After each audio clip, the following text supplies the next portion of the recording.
Assalamualaikum warahmatullahi wabarakatuh. Alhamdulillahi rabbil alamin.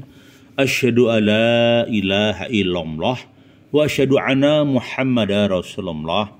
Allahumma sholli ala sayyidina Muhammad wa ala ali sayyidina Muhammad.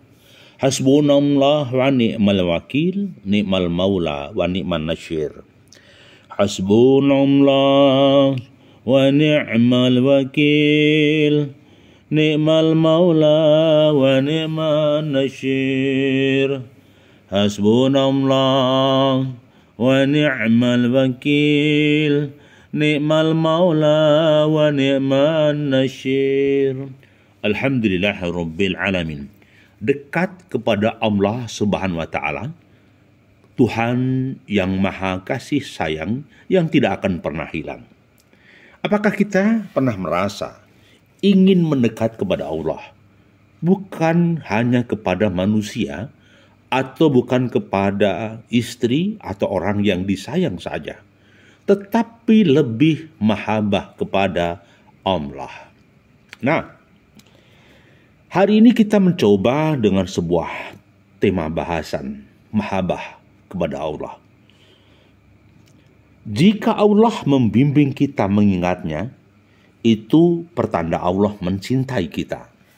Maksudnya begini, di dalam kehidupan kadang seseorang dihajar masalah, dihajar bencana, dihajar nestapa, dipojokkan dalam situasi dan kondisi yang membuat seseorang terhuyung-huyung. Misalnya, tahu-tahu kita kecelakaan, ada musibah. Tahu-tahu kaki kita sakit dan kita nggak bisa masuk kerja.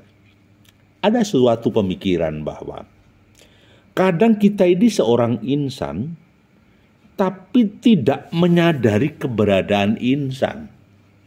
Maksudnya pada titik tertentu kita lupa bahwa kita ini hanyalah robot yang diberi roh sama Allah, diberi kuasa sama Allah, bisa bergerak. Orang kadang bisa bernafas tetapi tidak memikirkan bahwa udara itu adalah karunia Allah. Orang bisa makan sayuran dan buah-buahan, zahirnya kita beli kepada pedagang sayur. Zahirnya kita masak, kita merasa bisa sendiri. Iya kan? Masih bisa merasa sendiri. Begitu Ome ya. Jadi merasa hebat. Itu yang membuat kita lupa kepada Allah. Maka ketika seseorang mengalami peristiwa yang dahsyat, baru sadar bahwa ternyata Allah itu hadir. Baru kita merengek sama Allah. Minta ampun kepada Allah agar diberi pertolongan. Tetapi ketika dia sehat, lupa Allah. Ketika dia kenyang, lupa Allah. Ketika diberi kekayaan, lupa Allah. Emang Allah untuk tombok doang? Sejauh mana mahabbah kita? Sejauh mana cinta kita pada Allah? Itu yang perlu diperhitungkan. Maka jadikan Allah itu tujuan, bukan pelampiasan. Kami ulang, jadikan Allah itu tujuan, bukan pelampiasan. Ketika Allah menjadi tujuan, maka inna sholati wa nusuhi wa mahyaya wa mamati lillahi rabbil alamin. Tetapi kalau Allah itu menjadi pelampiasan, ketika jatuh baru ya Rob, ya Rob. Ketika hancur, ya, baru cerita, ya Allah ampuni dosa kami ya Allah. Rabbana dzalamna anfusana wa illam taghfir lana wa tarhamna lanakunanna minal khosirin ya Allah. Hei bang, ketika kamu sehat kemana? Ketika kamu gagah kemana? Lupa sama Allah. Lupa perjanjian di perut ibumu. Nah, maka kita harus selalu menghadirkan Allah di dalam kehidupan kita.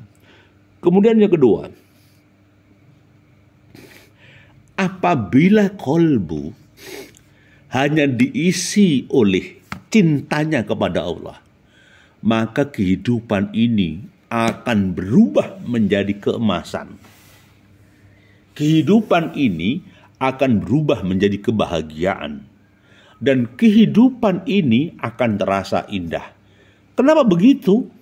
Ya, karena mindsetnya, hidupnya, pola langkahnya hanya bergantung kepada Allah. Gitu loh. Jadi kadangkala seseorang itu lupa bahwa Allah itulah yang menjadi tujuan. Ketika Allah menjadi tujuan, maka sifat-sifat Allah ya itu benamkan di dalam kolbu. Hadirkan Allah di dalam hati, sehingga perilakunya tangan, perilakunya kaki, perilakunya mata, karakter, semuanya dituntun oleh Allah. Kita jadi sayang sama orang, kasih sama sesama manusia, cinta sesama hamba, ya, hanya berharap kepada Allah.